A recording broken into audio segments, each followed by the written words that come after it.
Leo the lion cub yawned, but the jungle was so noisy.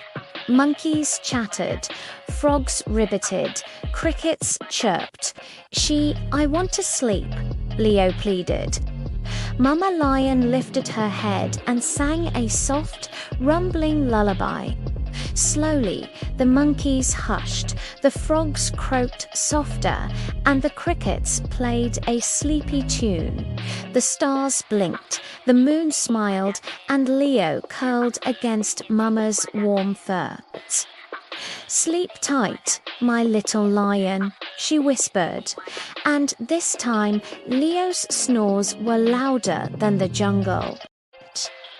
When the stars blinked awake, the night knights rode out from the moon's castle. Their armor shone like silver lanterns, and their capes flapped like owl wings. "Who will we protect tonight?" asked Sir Shiny. "Children, of course," laughed Lady Lullaby.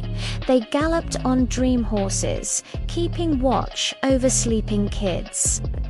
Whenever a nightmare crept close below, the knights sprinkled stardust and turned it into a silly dream of dancing pancakes or giggling jelly beans. A little boy smiled in his sleep, hugging his teddy tighter. A girl sighed happily as her dream turned into a candy castle adventure. At dawn, the knights trotted back to the moon. "Another night safe," they whispered, tucking the world in with peace. Baby Bear found a cardboard box in the living room. This looks like a rocket ship," he grinned. He put on his colander helmet, grabbed a packet of biscuits, and shouted, "3, 2, 1, blast off!" Whoosh! The rocket zoomed past clouds, birds, and airplanes until it landed gently on the silvery moon. "Wow," Baby Bear whispered. "Perfect spot for a picnic." Just then, an owl in a space helmet floated by. "Mind if I join?" she hooted. Together they munched biscuits and drank milk, watching Earth sparkle like a giant marble in the sky. Suddenly, it was time to go home. "Goodbye, Moon," Baby Bear waved. Back in the living room, Mama asked, "Where have you been?" "Oh, nowhere," Baby Bear giggled. "Just having a little picnic on the moon." One tiny giggle slipped out of Emma at bedtime. He! Her giggle bounced to the dog. Off he! Then to her brother. Ha ha! Soon the whole house was laughing. Even the teapot whistled a funny tune. The giggle chain stretched down the street. Neighbors chuckled. Cats purred with snickers, and even the lamppost seemed to glow with joy. Finally, Emma yawned. The giggle chain quieted into a soft lullaby. She drifted off smiling, tummy full of belly laughs. "Cierra los ojos, close your eyes," whispered Mama.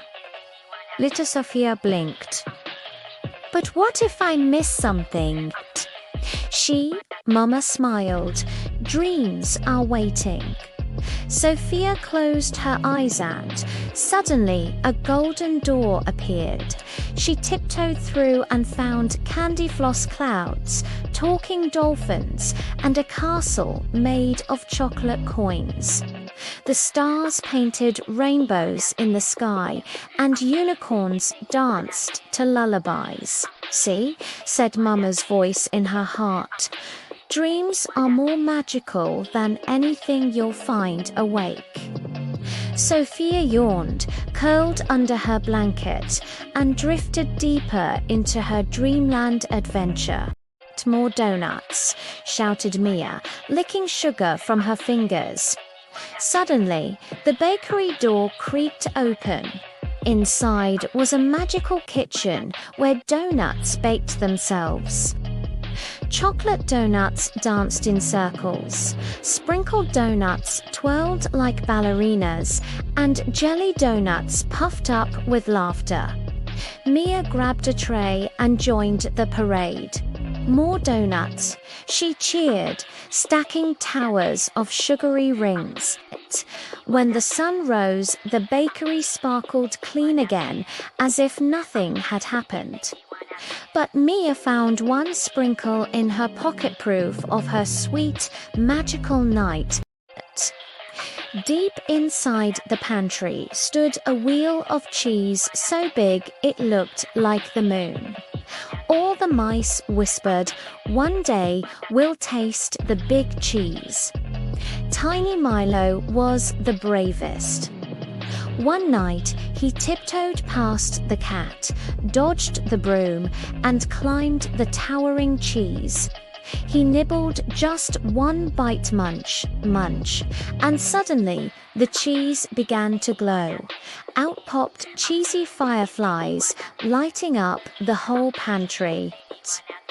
The mice danced in the golden glow, squeaking with joy. From then on, the big cheese wasn't just food, it was their magical nightlight. Sam found a red jacket in the attic. When he slipped it on, whoosh! The buttons glowed, and the jacket whispered, "Where to today?" First, it whisked him to the snowy mountains, where he slid down icy slopes. Then, it carried him to a pirate ship, where the jacket turned into a captain's coat. Finally, it fluttered like a cape, flying him above the clouds. When Sam landed back home, he hung the jacket carefully. "Tomorrow," he whispered, "we'll have another adventure." The red jacket winked, ready for the next journey. Sam found a red jacket in the attic. When he slipped it on, whoosh! The buttons glowed, and the jacket whispered, "Where to today?" First, it whisked him to the snowy mountains, where he slid down icy slopes. Then, it carried him to a pirate ship, where the jacket turned into a captain's coat. Finally, it fluttered like a cape, flying him above the clouds. When Sam landed back home, he hung the jacket carefully. "Tomorrow," he whispered, "we'll have another adventure." The red jacket winked, ready for the next journey. Grandpa chuckled, got your nose, and tapped Lily's face. She giggled until the wind whooshed by and really carried her nose away. "Oh no," cried Lily, chasing it past the garden, through the park and into the forest. The butterflies tried to catch it, the squirrels tried to grab it, but the nose zipped higher and higher. Finally, the moon reached down, plucked the nose from the wind, and returned it with a wink. Lily laughed. "Thanks, guess you really did get my nose." Once, there was a book that didn't want to be read. "Don't open me," it huffed. "Don't turn my pages," it snapped. But the children giggled and read anyway. They tickled the cranky words, smoothed the grumpy sentences, and blew kisses onto the frowning cover. Little by little, the book softened, its pages filled with silly jokes and happy rhymes.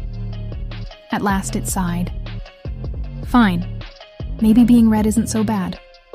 And from then on, A Very Cranky Book became the happiest story in the library.